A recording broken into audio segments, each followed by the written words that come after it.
welcome back. As we promised, we are going to continue covering the latest preparations ahead of the soft opening of the gym or the Grand Egyptian Museum. To shed more light on the event, we are very much delighted to have with us via phone Mr. Yehia Abdul Qader, our tourism counselor. Thank you very much for being with us, sir.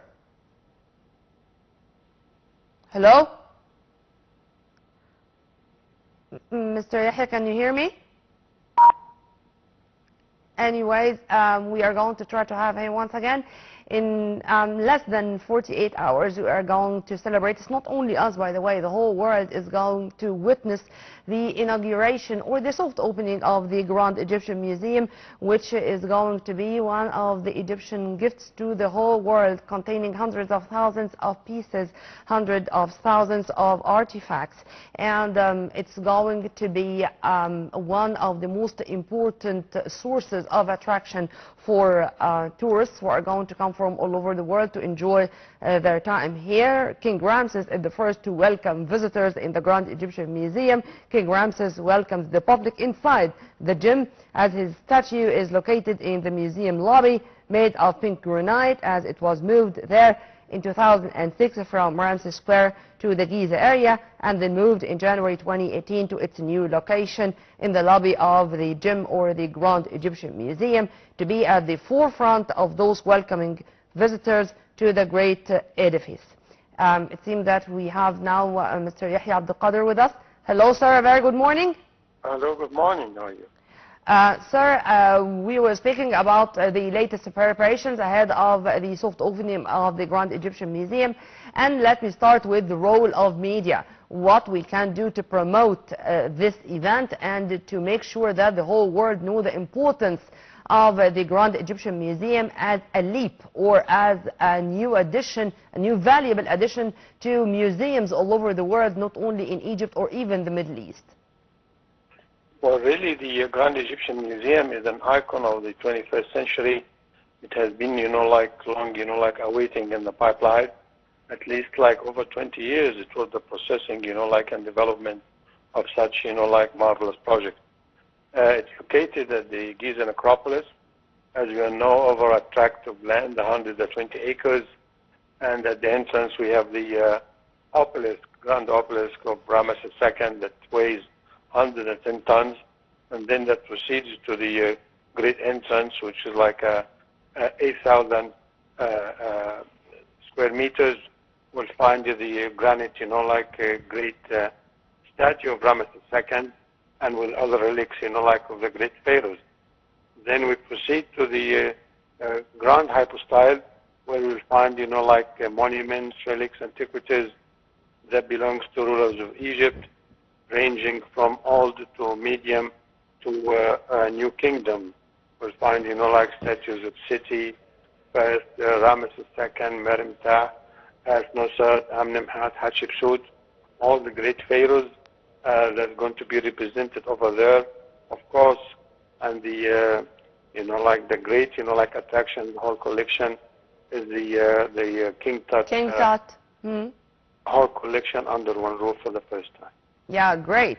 But, sir, also, I'm all the time when I'm focused on that the gym is not going only to be a museum, it's going to be a cultural, educational, scientific institutions, introducing its services to the students, to the researchers, to those who want to study more about the Egyptology or our ancient Egyptian civilization. If you want to also elaborate on that, and if you want to also give us a quick look at the laboratory of restoration, which is proudly, I'm saying that, run by Egyptians. Well, really, this is quite right. The whole project is made into two major parts. To the south, we have the museum, which covers 90,000 square meters, where we have, at least, over 50,000 artifacts, and monuments, and antiquities. It ranges from prehistoric to, contemporary times and modern dynasty. And then we have to the north, the convention and conference and educational and cultural and other facilities, which covers over 42,000 square meters. So this is a great magnitude of such a project, And as you already mentioned, we have like a great restoration, scientific research lab.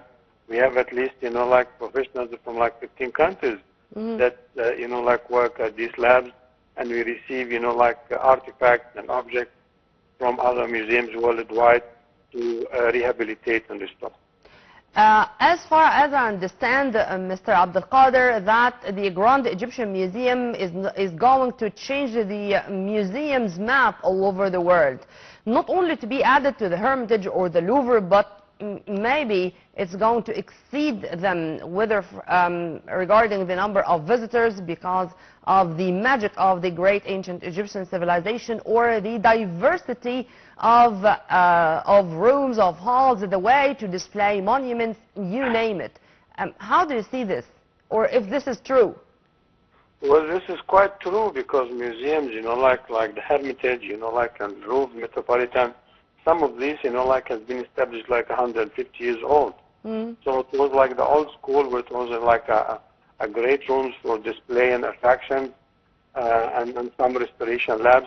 But this is like the 21st century museum with all the technology, like the auditoriums, the children museum, the lecture rooms, shopping arcades. So yeah, you need at least to spend like 3 days, like to tour this museum and enjoy the attraction and facilities and splendor as well. Also, sir, if you permit me, I want to elaborate on the efforts exerted by the state to renovate the area around the museum, to have Sphinx Airport to serve the visitors of the museums coming from all over the world, and to make sure that their experience is going to be such an experience, one of a kind, returning back home with unforgettable moments. Well, of course, the whole region and area has been renovated. We have, like for accessibility, like for visitors flying, like by air, via air. So we have the Sphinx Airport, is like about 20 minutes away from the museum. Now, international hotel chains, like for the past 7-8 years, they've been developing properties to accommodate visitors. Then we have another company restoring and upgrading the sound and light show, like to make it, like up to international standards.